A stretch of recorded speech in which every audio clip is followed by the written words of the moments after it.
In the game of nations, alliances are forged and broken with the shifting winds. But some partnerships defy all logic. In August 1939, a pact was signed that would send shockwaves through history. Nazi Germany, fueled by dreams of conquest, and the Soviet Union, a communist superpower, declared themselves friends. How could this happen?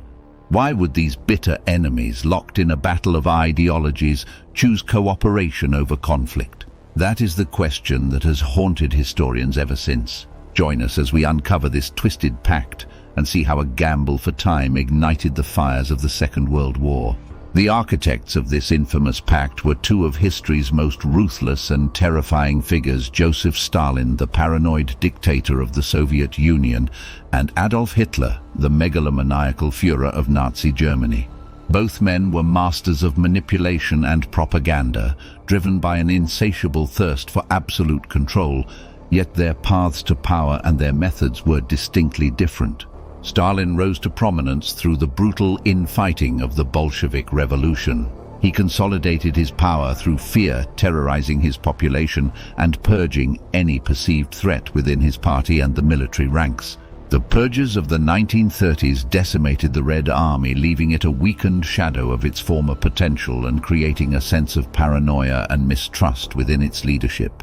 Hitler, on the other hand, harnessed the humiliation of Germany's defeat in World War I and the crushing economic crisis that followed, fueling a toxic wave of nationalism and racist ideology. He painted himself as Germany's savior, a visionary who would restore its former glory and create a vast empire built on the concept of racial superiority.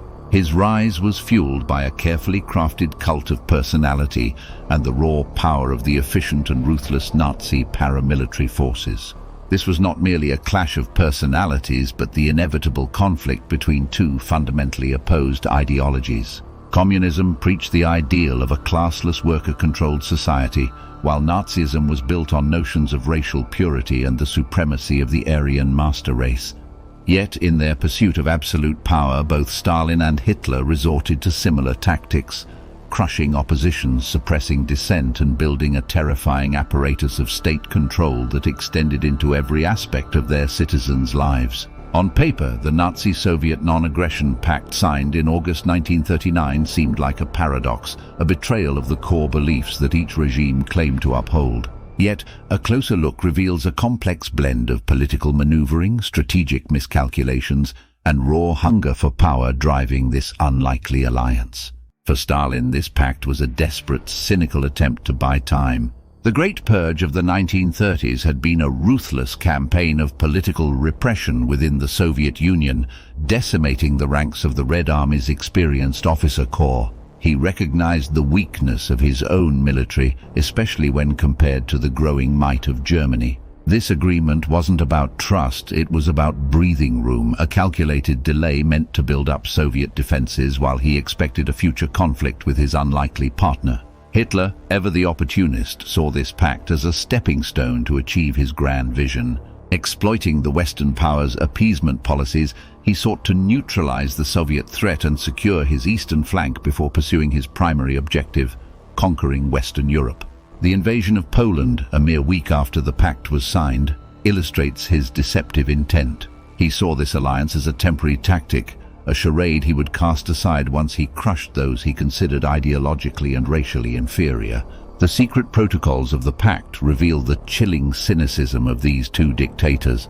The fate of Poland, the Baltic states, and even Finland was cold-heartedly decided, spheres of influence drawn callously across a map. Stalin, perhaps blinded by his need for security, underestimated Hitler's true ambitions. He believed he could outmaneuver the Nazis, perhaps even benefit from a weakened Germany after a protracted war in the West. Hitler, on the other hand, consistently viewed the Soviet Union as a target for future conquest, a source of resources and Lebensraum for the German master race. The Molotov-Ribbentrop Pact, named after the foreign ministers who signed it, was a pact born of expediency, not mutual respect or shared ideals. It was a temporary ceasefire in a long war of ideologies.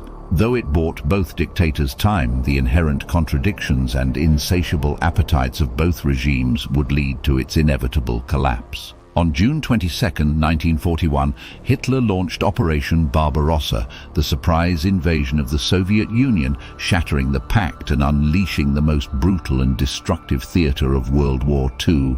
This twisted temporary alliance had profound consequences. It paved the way for the initial German triumphs in Poland and the West, while the brutal division of Eastern Europe left millions at the mercy of totalitarian regimes.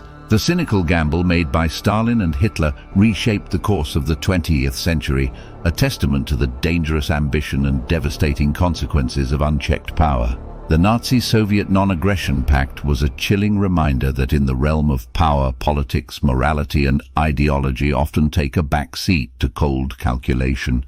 This twisted alliance, born of fear and ambition, reshaped the map of Europe and fueled the rise of totalitarian regimes responsible for unimaginable suffering. Yet even amidst the darkness, it's important to remember that history is not just a collection of dates and treaties. It's a story of individuals, of choices made and the weight of their consequences. It raises questions that echo through time. How do we reconcile the need for survival with our moral compass? When is compromise a betrayal? And what is the true cost of power unchecked? The legacy of this notorious pact reminds us of the fragility of peace and the enduring danger of unchecked ambition. Let us never forget the lessons of the past, for they are the key to building a more just and peaceful future.